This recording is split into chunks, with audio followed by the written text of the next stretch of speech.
ദോഹയിലെ Israel ആക്രമണത്തിന് പിന്നാലെ ഖത്തറിനെ അനുനയിപ്പിക്കാൻ America. Qatar പ്രധാനമന്ത്രിക്ക് US പ്രസിഡന്റ് ഡൊണാൾഡ് ട്രംപ് അത്താഴ വിരുന്ന് നൽകുമെന്ന് വൈറ്റ് ഹൌസ് വ്യക്തമാക്കി.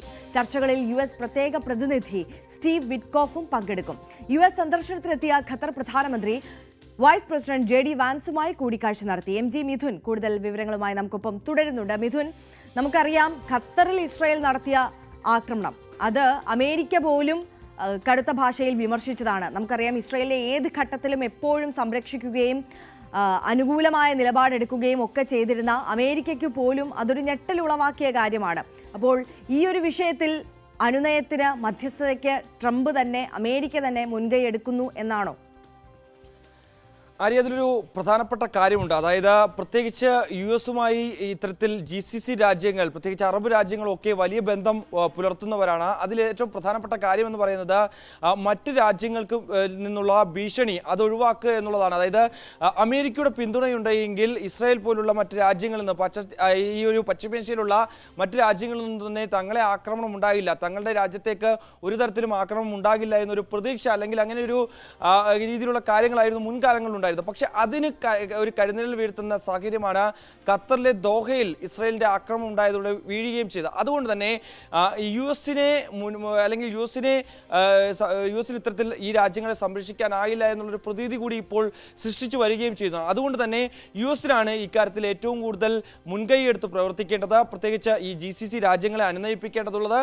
മറ്റൊന്ന്, നമുക്കറിയാം നോബൽ സമ്മാനം സ്വന്തമാക്കാൻ വളരെ ആഗ്രഹിക്കുന്ന ഒരു വ്യക്തി കൂടിയാണ്. അതുകൊണ്ട് തന്നെ ഈ ഇസ്രായേലും ഹമാസുമായിട്ടുള്ള ഈ സംഘർഷം, പ്രത്യേകിച്ച് ഗാസയിലെ രക്തച്ചൊരിച്ചിൽ അവസാനിപ്പിക്കുക എന്നുള്ളത്, പ്രത്യേകിച്ച് ഒരു വെടിനിർത്തൽ കരാറിലേക്ക് എത്തിക്കുക എന്നുള്ളത് ട്രംപിന്റെ ആഗ്രഹം തന്നെയാണ്. അതിന് ഏറ്റവും കൂടുതൽ പിന്തുണ നൽകുന്ന അല്ലെങ്കിൽ മധ്യസ്ഥ വഹിക്കുന്നത് ഖത്തർ പോലുള്ള രാജ്യങ്ങളാണ്. അതുകൊണ്ട് തന്നെ അവരെ പിണക്കി മുന്നോട്ട് പോകാൻ സാധിക്കില്ല എന്നുള്ള വിലയിരുത്തലിന്റെ അടിസ്ഥാനത്തിൽ കൂടി തന്നെയാണ് ഖത്തർ അമീറുമായി അദ്ദേഹം ഇത്തരത്തിൽ ഫോണിൽ സംസാരിക്കുകയും പിന്നാലെ ഇപ്പോൾ പ്രധാനമന്ത്രി മുഹമ്മദ് അൽത്താനിക്ക് അത്താഴ വിരുന്നൊരുക്കുകയും ഒപ്പം തന്നെ അതിനോടൊപ്പം തന്നെ കൂടിക്കാഴ്ച നടത്താനുള്ള ഒരു തീരുമാനത്തിലേക്ക് ഇപ്പോൾ US നീങ്ങുന്നതെന്നാണ് നമുക്ക് മനസ്സിലാക്കാൻ സാധിക്കുന്നത്. അടുത്ത ആഴ്ചയാണ് ഈ ഒരു അത്താഴ വിരുന്ന് നടക്കുന്നത്. ഇപ്പോൾ അദ്ദേഹം ഖത്തർ പ്രധാനമന്ത്രി US സന്ദർശന വേളയിലാണ്. 2 ദിവസത്തെ സന്ദർശനത്തിനായി അദ്ദേഹം US-ലുണ്ട്. അതിനിടയിൽ ഇന്നലെ വൈസ് പ്രസിഡന്റ് JD വാൻസുമായി അദ്ദേഹം കൂടിക്കാഴ്ച നടത്തുകയും ചെയ്തിട്ടുണ്ട്. ഇക്കാര്യത്തിൽ കൃത്യമായ ചർച്ചകൾ ഇതുമായി ബന്ധപ്പെട്ട് നടക്കുകയും ചെയ്യുന്നു. നയതന്ത്ര തലത്തിൽ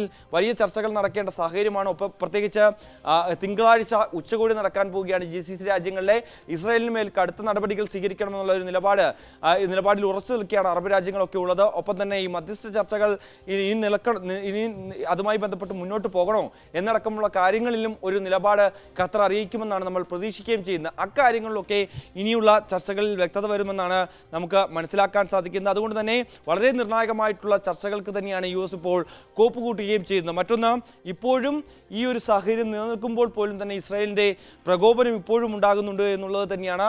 തങ്ങളെ ആക്രമിക്കുന്ന ഏത് രാജ്യമായാലും അവരെ ഒരു വിട്ടുവീഴ്ചയും ഇല്ലാതെ തിരിച്ച് പ്രത്യാക്രമണം നടത്തി അവരെ പൂർണ്ണമായും കീഴടക്കുമെന്നുള്ളൊരു പ്രസ്താവന അല്ലെങ്കിൽ അങ്ങനെയുള്ള മുന്നറിയിപ്പ് തന്നെയാണ് ഇപ്പോൾ ഇസ്രായേൽ നടത്തുകയും ചെയ്യുന്നത്. കാരണം കഴിഞ്ഞ ദിവസവും ഗാസയിൽ അവരുടെ ആക്രമണം ഉണ്ടായിരുന്നു. നിരവധി പേർ, 59ഓളം പേരാണ് ഇന്നലത്തെ ആക്രമണത്തിൽ കൊല്ലപ്പെട്ടത്. കഴിഞ്ഞ ദിവസങ്ങളിലായി ഏകദേശം 500-ലധികം കേന്ദ്രങ്ങളിലാണ് ഇസ്രായേലിന്റെ മിസൈൽ വന്ന് പതിക്കുകയും ചെയ്തത്. കാരണം പ്രത്യേകിച്ച് നമുക്കറിയാം കഴിഞ്ഞ കുറച്ച് ദിവസങ്ങളായി വലിയ മുന്നറിയിപ്പുകൾ നൽകുന്നുണ്ടായിരുന്നു. ഗാസയിൽ നിന്ന് പൂർണ്ണമായും ആളുകൾ ഒഴിഞ്ഞു പോകണം, അവിടെ ആക്രമണം രൂക്ഷമാകാൻ പോവുകയാണ്, ഹമാസിന്റെ കേന്ദ്രങ്ങൾ ലക്ഷ്യമിട്ടുകൊണ്ട് വലിയ ആക്രമണങ്ങൾ നടത്താൻ പോവുകയാണെന്ന് ചൂണ്ടിക്കാണിച്ചുകൊണ്ട് വിമാനങ്ങളിലുമൊക്കെ ലഘുലേഖകൾ ഇത്തരത്തിൽ താഴേക്ക് പതിക്കുന്നുണ്ടായിരുന്നു. അവ ലഭിച്ചിട്ട് പോലും അവിടെ നിന്ന് സുരക്ഷിത കേന്ദ്രങ്ങളിലേക്ക് മാറാൻ പറ്റാത്ത ഒരു പ്രധാനപ്പെട്ട കാര്യം, അല്ലെങ്കിൽ ഈ മറ്റ് സുരക്ഷിത പാർപ്പിട കേന്ദ്രങ്ങളിലേക്കൊക്കെ മാറിയാൽ പോലും തന്നെ അവിടെയും കഴിയാൻ പറ്റാത്ത സ്ഥിതിവിശേഷമാണ്. അതുകൊണ്ട് തന്നെ ഈ UN-ന്റെ കണക്ക് പ്രകാരം ഏകദേശം 10% താഴെ ആളുകൾ മാത്രമാണ് ഇതനുസരിച്ച്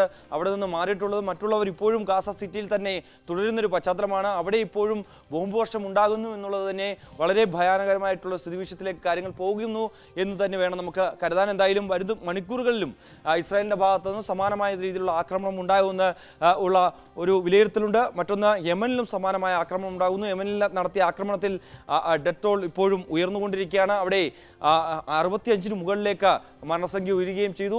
200-ലധികം പേർക്ക് പരിക്കേൽക്കുന്ന സ്ഥിതിവിശേഷം മറ്റ് രാജ്യങ്ങളിലും സമാനമായ രീതിയിൽ മറ്റ് അറബ് രാജ്യങ്ങളിലും സമാനമായ രീതിയിലുള്ള ആക്രമണം ഇസ്രായേലിന്റെ ഭാഗത്തുനിന്ന് ഉണ്ടാവുകയും ചെയ്യുന്ന ഒരു പശ്ചാത്തലം. അതുകൊണ്ട് തന്നെ ഇസ്രായേലിനെ അനുനയിപ്പിക്കാൻ പറ്റുന്ന ഒരു രാജ്യമെന്ന് പറയുന്നത് അമേരിക്കയ്ക്ക് മാത്രമാണ്. അതുകൊണ്ട് തന്നെ അമേരിക്ക ഇക്കാര്യത്തിൽ എന്ത് നിലപാട് സ്വീകരിക്കും ഇനി എന്നുള്ളതാണ് നമുക്കിനി കണ്ടറിയേണ്ടിയിരിക്കുന്നത്. എന്തായാലും വളരെ സംഘർഷപരമായിട്ടുള്ള സ്ഥിതിവിശേഷത്തിലേക്ക് പശ്ചിമേഷ്യ നീങ്ങുന്നു എന്നുള്ളതാണ്. പശ്ചിമേഷ്യയിലെ രാജ്യമായ ഇസ്രായേലിനെതിരെ അറബ് രാജ്യങ്ങൾ കോപ്പുകൂട്ടുമ്പോൾ അത് ഏത് തരത്തിലായിരിക്കാം ഇസ്രായേലിന് ഇനി ഒരു തിരിച്ചടി നൽകാൻ പോകുന്നത്? പ്രത്യേകിച്ച് നമുക്കറിയാം, ആയുധബലത്തിലായാലോ അല്ലെങ്കിൽ സൈനിക തലത്തിലായാലോ ഇസ്രായേലിനെതിരെ നേരിട്ടൊരു അറ്റാക്കിന് മുതിരാൻ ഒരു തരത്തിലും അറബ് രാജ്യങ്ങൾ തയ്യാറാകില്ല എന്നുള്ളത് തന്നെയാണ്. മറ്റേതെങ്കിലും തരത്തിലൊരു ഉപരോധം ഏർപ്പെടുത്താനായിരിക്കുമോ? നയതന്ത്രപരമായിട്ടൊരു തിരിച്ചടി നൽകാനായിരിക്കും സ്വാഭാവികമായിട്ടും ആലോചിക്കുന്നത്. എന്തായാലും ഇനി വരാൻ പോകുന്ന ചർച്ചകളെല്ലാം ഏറെ നിർണായകമാണ് എന്ന് എടുത്തു പറയേണ്ടതുണ്ട്. MJ മിഥുനാണ് വിശദാംശങ്ങളുമായി നമുക്കൊപ്പം ചേർന്നത്.